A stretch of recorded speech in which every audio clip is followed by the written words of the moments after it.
Ah, it's so good to see you. So, this happens every week. I think Keck is in search for something. This happens every week, and where we get to talking to each other. So it's good to see you. Here's our prayer. Our prayer is that something today captures your imagination. This week on Thursday, we had Casey Gwynn, who spoke to us about hope. And one of the things that caught my attention was the whole thing about imagination. That to be hopeful is to have an imagination for a better future, for a better today. So here's my prayer. My prayer is that something that happens today gives you a kingdom imagination for a better future, for a hopeful future, for a more whole future, for a future connected to community and to divine life. And so pay attention to that in whatever happens here. So now we have a special announcement. Julie will have a special announcement for us. So coming up, Julie, it is that time of the year when we begin to share with you the way in which we, our community together, our shared resources come together to make some magic happen right here and in our community. Thank you, Julie, so much. Good morning. My name is Julie Smith, and I've been a member of First-Plymouth for 8 years. I came at a deep time of need, and I tell people when I walk in the church, I feel like I'm walking into a big hug. Whether it's greeting people in the hallway or having coffee or talking to someone in the pew next to you, you feel that sincere love and support. During this time of pledging your support in the church and the ministries we serve, I wanted to remind you that it's up to me and it's up to you to enable our membership, our staff, and community partners to continue this necessary work. I'd like to share with you a few ways we support the individuals and families through nonprofit agencies within our community. Matt Talbot Kitchen and Outreach is an organization which provides meals, medical, housing, and crisis assistance. Did you know that in a typical year, Matt Talbot provides over 100,000 meals to our community members? On the second Saturday of each month, our youth groups and adults prepare and serve a meal. The Gathering Place is a place where people from all walks of life can come together, converse, and if only for an hour or two, gather as one. First Plymouth volunteers are there to serve meals and visit with these individuals. Clinic with a Heart is designed to serve the uninsured and underinsured through a ministry of health care. These services include dental, chiropractic, mental health evaluations and counseling, vision, hearing exams, dermatology, orthopedic, and physical therapy, all this under one roof with the financial and volunteer support of our neighbors and friends. Our volunteers serve there once a month. The Food Bank of Lincoln is committed to alleviating hunger in southeast Nebraska. They serve 16 counties, but right here in our own parking lot, we serve hundreds of individuals fresh, healthy food once a month. Teammates is a program where members provide support and encouragement to students through a one-on-one relationship. I encourage you to look into being a teammate because there are hundreds of students waiting in line for that special person. Morning Hope Grief Center. The mission of Morning Hope Grief Center is that no one should have to grieve alone. So they companion with children's, adults, and families after the loss of a loved one. Each year we sponsor Spirit of Giving, where we host an event where the grieving children can come and shop for holiday gifts for their caregivers. Did you know that we brought an Afghan family of 9 to Lincoln? They had been separated from their 3 relative families when they came to the United States. A team of volunteers here at First-Plymouth continue to support them as they navigate their life in Lincoln. There are many other agencies we support as they fulfill their challenging missions. It's up to me, and it's up to you, to make a difference for our friends and neighbors. But within the walls of this beautiful church, we too have our own missions and visions. We volunteer at Pine Ridge.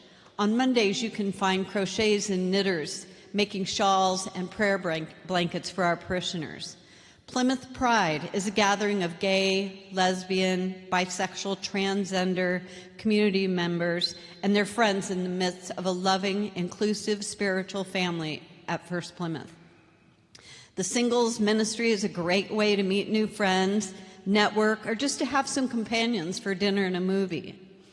We also talk about just neighbors. I have done laundry with some of the neighbors down the street with Juan Carlos. We also relieved medical debt in the $100,000 in this community. And how many churches do you know that have an animal ministry? We provide support during animal illness and surgery, pastoral care at the time of the loss of a pet, and we plan and host an annual pet blessing, one of my favorite services to attend. Our grief group provides a monthly educational grief support. Faith in Recovery is here to help people struggling with alcohol, addictions, anxiety, depression, and other mental health issues. Our Stevens Ministry is a group of trained lay ministers who are more than willing to walk alongside someone going through a challenging time in a completely confidential manner. Now, let's talk about music. Under the leadership of Tom and Ariel, we are known for our talented musicians, choirs, bell ringers, the bell tower, Abend music, and so much more. I tell people when I walk into the door and I hear the music at First-Plymouth, it touches my soul, whether it's singing to a hymn or listening to Daniel Martinez play the guitar. Children, youth, and adult programs are abundant under this roof. We hope you join us weekly for these events as we refuel our minds and spirits. There's so much more. Yoga, theology on tap, Compline, trunk or treating, Bible studies, prayer groups, weddings, funerals, baptisms fill our chapels with families who come to honor those they love. So you may have already received this in the mail, and if you haven't yet, it's on its way. Love Lights the Way. This September, we kicked off our Just Neighbors initiative, the Year of Hope. Love Lights the Way seeks to place First-Plymouth Church in the midst of conversation and action about the many ways we can help our neighbors flourish in the midst of a mental health crisis. It's up to me, and it's up to you. Please consider the many services and support of love that we provide as you pledge your support. Thank you. Thank you. Thank you. Yeah. So people of God, now pay attention. Music lifts our soul, and I'm so glad that Tom and Jeremy are with us to lead us in song today. So deep breath. The Spirit of the living God is already here. For each child that's born, the morning star rises and sings to the universe who we are. For each child that's born, the morning star rises and sings to the universe who we are. For each child that's born, the morning star rises and sings to the universe who we are.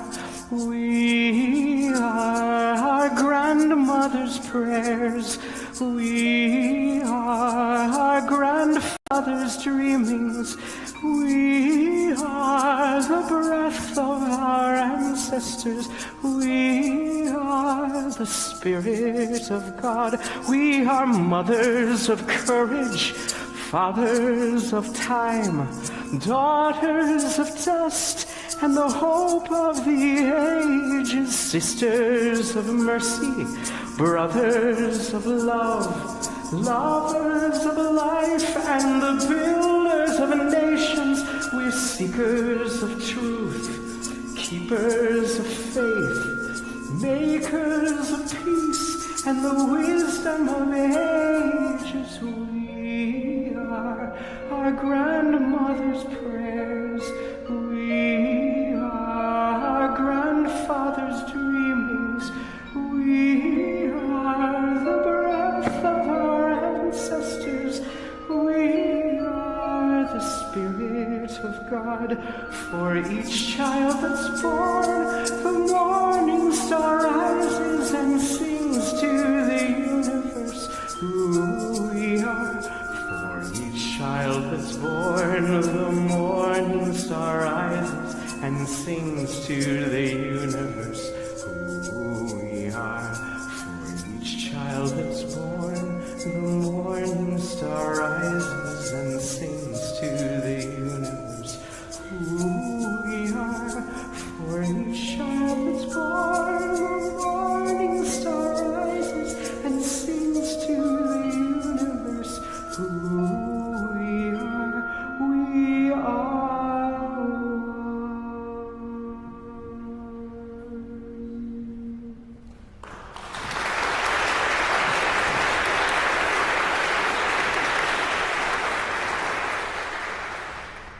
The Psalms have been called the prayer book of the Bible.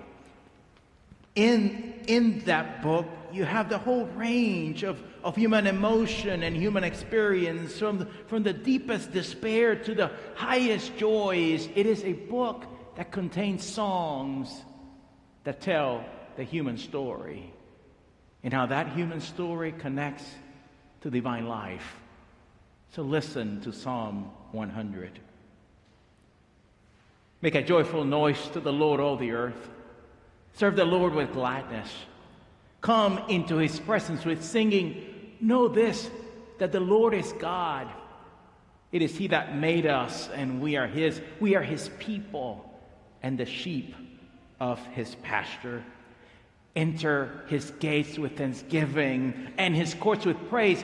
Give thanks to him and bless his name, for the Lord is good. His mercy is everlasting. His steadfast love endures forever.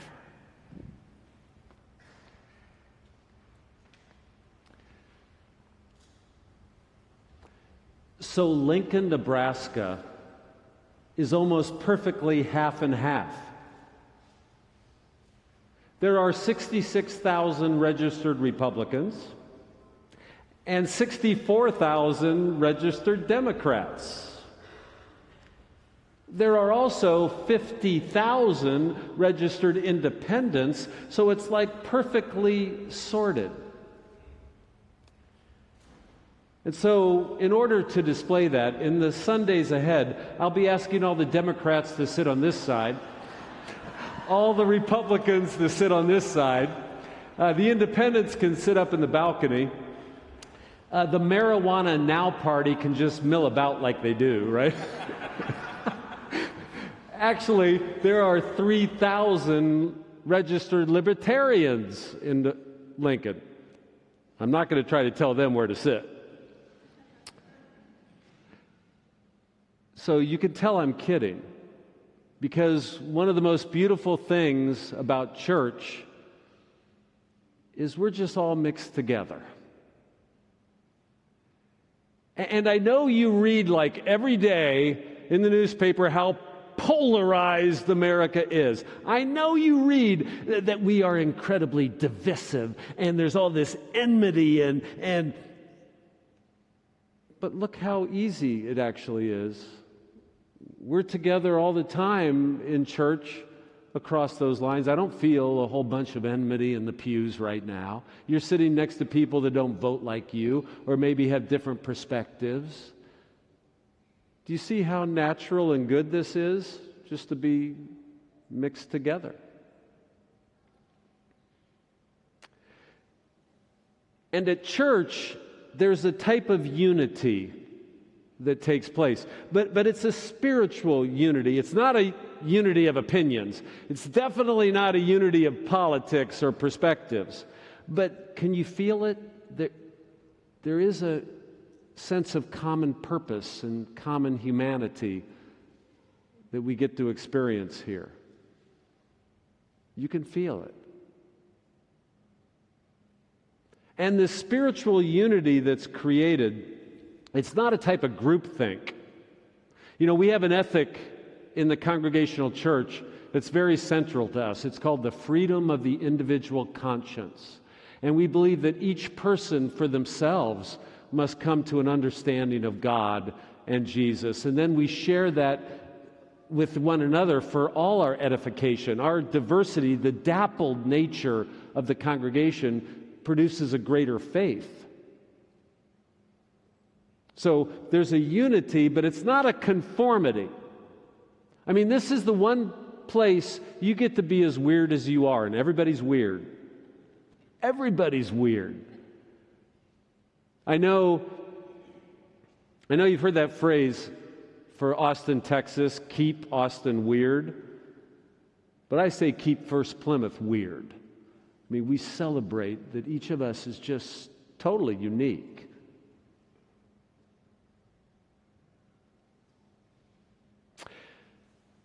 So this fall season at First-Plymouth, Pastor Juan Carlos and myself are teaching some sessions of the confirmation class. Confirmation is when you turn 14 and you're introduced to some of the adult theology of the church. You know, like when you're in Sunday school, you're a concrete thinker. You can't really engage the sublime, nuanced nature of adult theology yet. But around 13 or 14, you become an abstract thinker. And so confirmation marks this transition into a more adult faith. And last Wednesday, I had 20 minutes to teach them about God. I had 20 minutes. And I thought, how am I going to do this? So I just came up with the first 4 things that I would want to say about God. And I want to share that with you. So I had, this is like 35 14-year-olds. I had them sit in a corner, and I just got down on the ground with them, and I told them these 4 things. I said, the first thing I want to say about God is that I don't really want to say anything at all. I want to fall silent in the face of the mystery.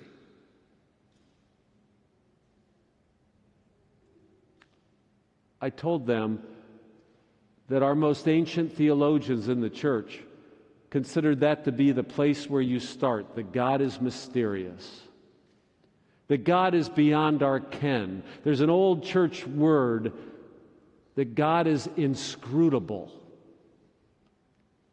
Anything that you can think about God, that God is not, because you are a finite mind. God is beyond our categories.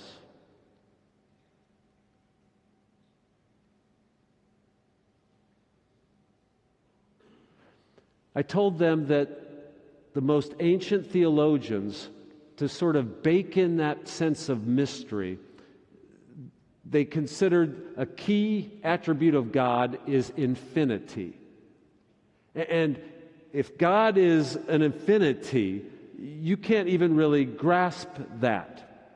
And so the early church knew that you're not supposed to think about God as an object in the universe. The early church knew that's what your mind will do. You'll start thinking about God as a thing alongside other things, but God is infinite. God is not a thing alongside other things. So the earliest church even knew that you can't really say that God exists, because that word exists means something alongside other things. But God is not a thing alongside other things. God is infinite. You can't say God exists. What you can say is that God is existence itself. I was trying to blow their minds, right? They're 14.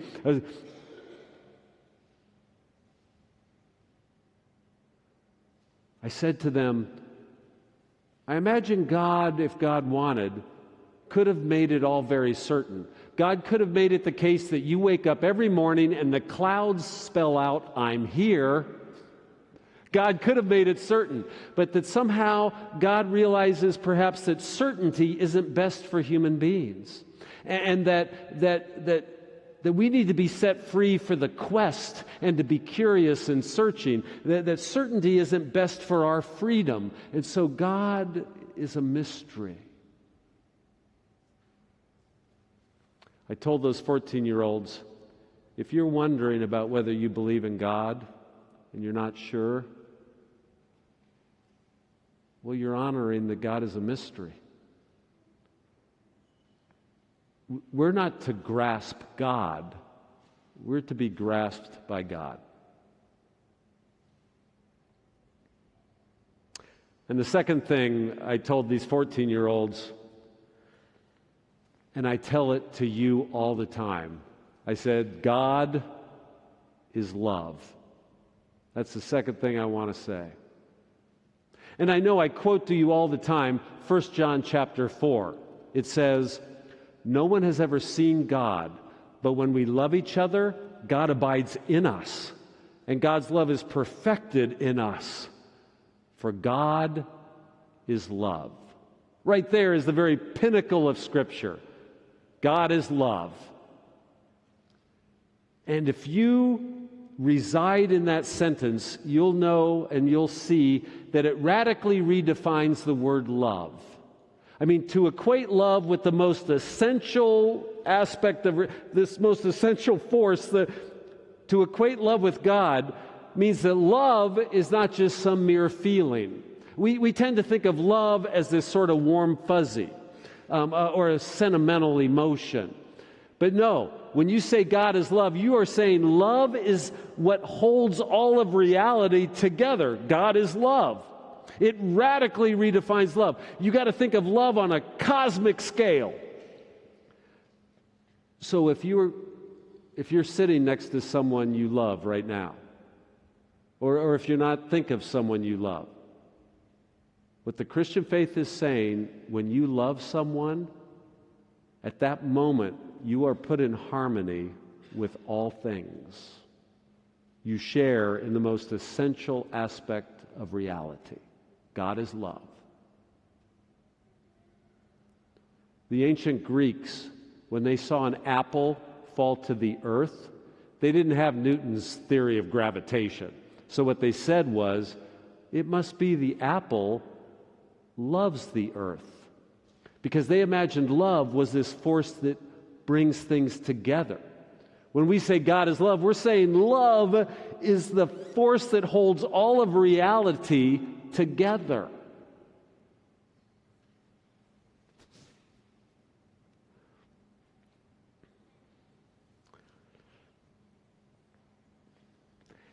And when I say God is love, it radically redefines the word God. Because a thing can't love. An object can't love. What is the only thing that can love? A consciousness. And so if you say God is love, God now means an infinite consciousness.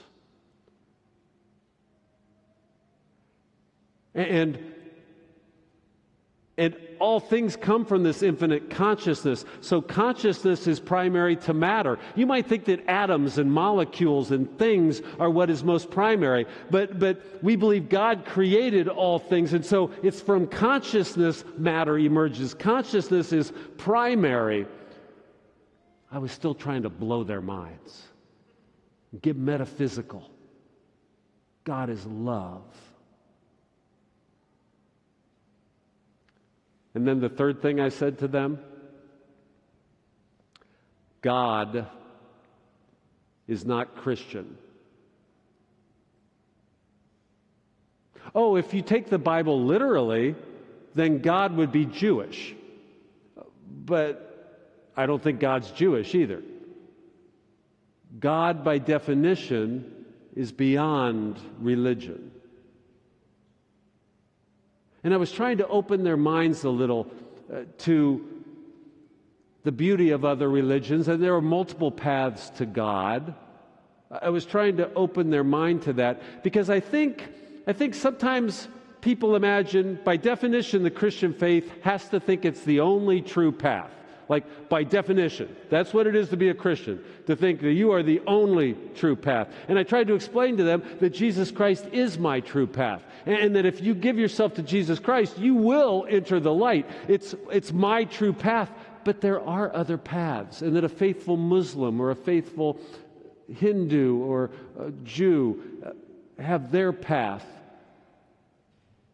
I tried to explain to them how comically absurd it becomes within Christianity that there are 40,000 different Christian groups all over the world, and a lot of them think they're the one true way. And they start saying to even other Christians, you're not the real Christianity, we're the real Christianity. And I tried to just show them how absurd that is.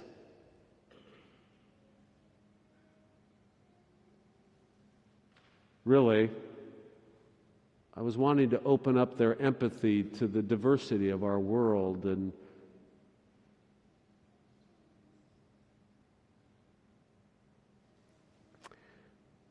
then the fourth thing that I said to them, one of the key tenets of the Christian faith is that Jesus is divine. But I said, you have to let that proclamation work upon your heart. Because when we say Jesus is divine, we're not just making a metaphysical statement about a first century Palestinian carpenter rabbi. I mean, we're doing that, but we're doing something more. You see, when we say Jesus is divine, we're giving more content to the concept of God. If you say Jesus is God, then God is Jesus-y. Oh, did you hear that? So sometimes the word God is so abstract that it lacks content. But when the Christian faith says Jesus is divine, we're giving a whole lot of content to our notion of God. So when I say the word God, you should immediately think of Jesus standing there next to the woman who was going to be stoned to death. And you should imagine how it was he brought peace into that violent scene. He brought a type of compassion that saved and protected her. And you should imagine when I say the word God, him teaching on the Sermon on the Mount when he says, don't just love your neighbor, love thine enemy, or don't judge others lest ye be judged, and embrace the beauty of this day. Don't worry about tomorrow. Look at the birds and the trees. And when I say God, you should imagine him on his knees washing the feet of the disciples, because God is that type of humility and service. You see all the content that is now added to the word God. When we say Jesus is divine, then we know God is Jesus. See, when I say the word God, you should think of him on the cross, because God is that kind of sacrificial love.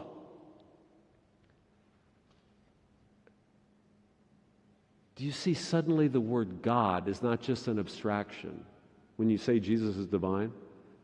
Now you have all this content that can inform what you mean by the word God.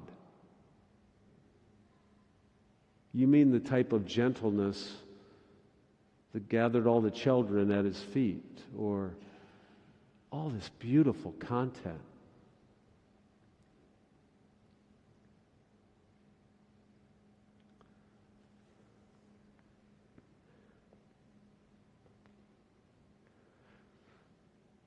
And then I told them, when Christians can say Jesus is divine, it makes them more capable of seeing the divine in our brothers and sisters. Because if you can't even say he's divine, how will you ever understand the person sitting next to you has the divine with them as well? It opens your heart. Now, I could tell I was starting to lose them a little bit, right? They're 14. They were going sideways. And so I just was trying to open their imaginations. I said, to the amazing wisdom and spirituality that's in our tradition, if you but begin to open your ears to it.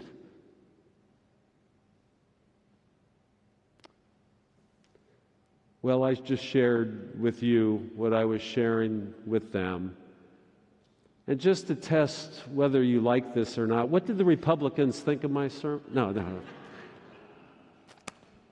Go in peace. Santo, santo, santo, mi corazón te adora. Mi corazón te sabe decir, santo eres Dios. Holy, holy, holy. My heart adores you. My heart knows how to say to you, you are holy, Lord. Divine life, calling your name. Yes, deep within your soul, right here, right now. Come before divine life and bring yourselves. Bring the light. Thanks be to God.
Long ago, disciples found themselves in an upper room and they gathered for a meal.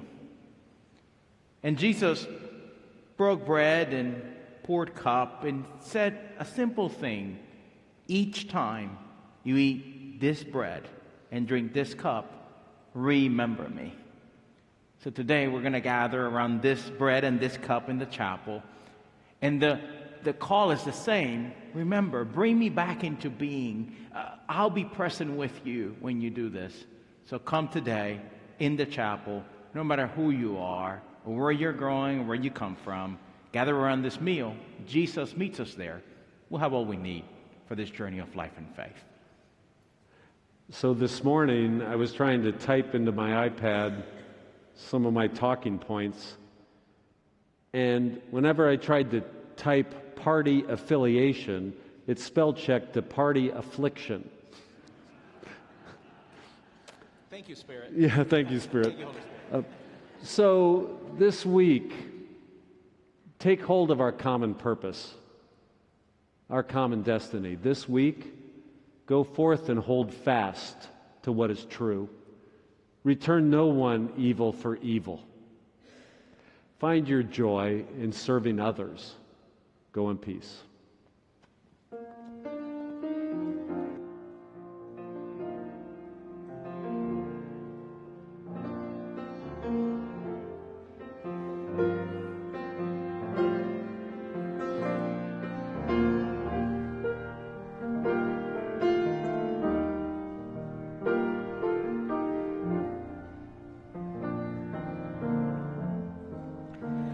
There is a river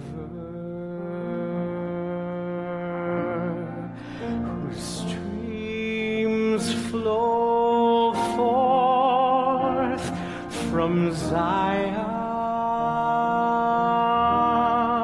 the city of God. There is a river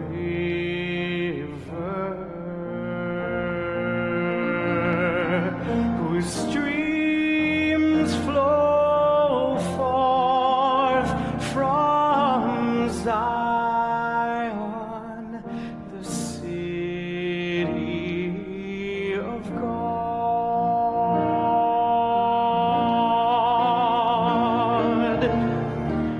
The tree of life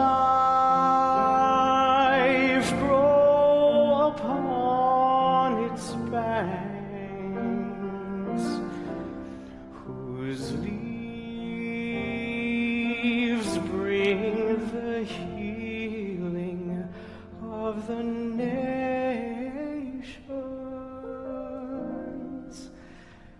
There is a river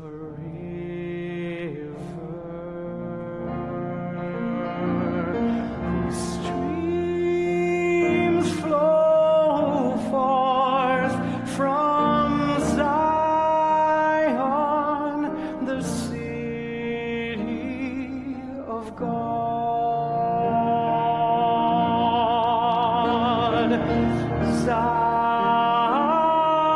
Zion, beautiful, beautiful Zion. Zion,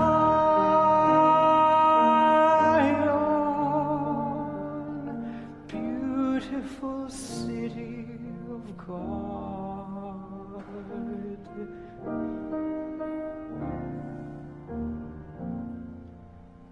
There is a river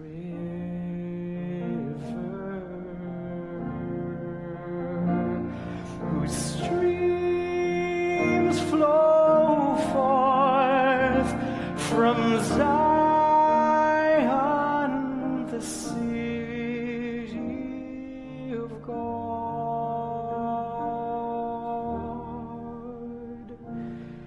From Zion, the city of God.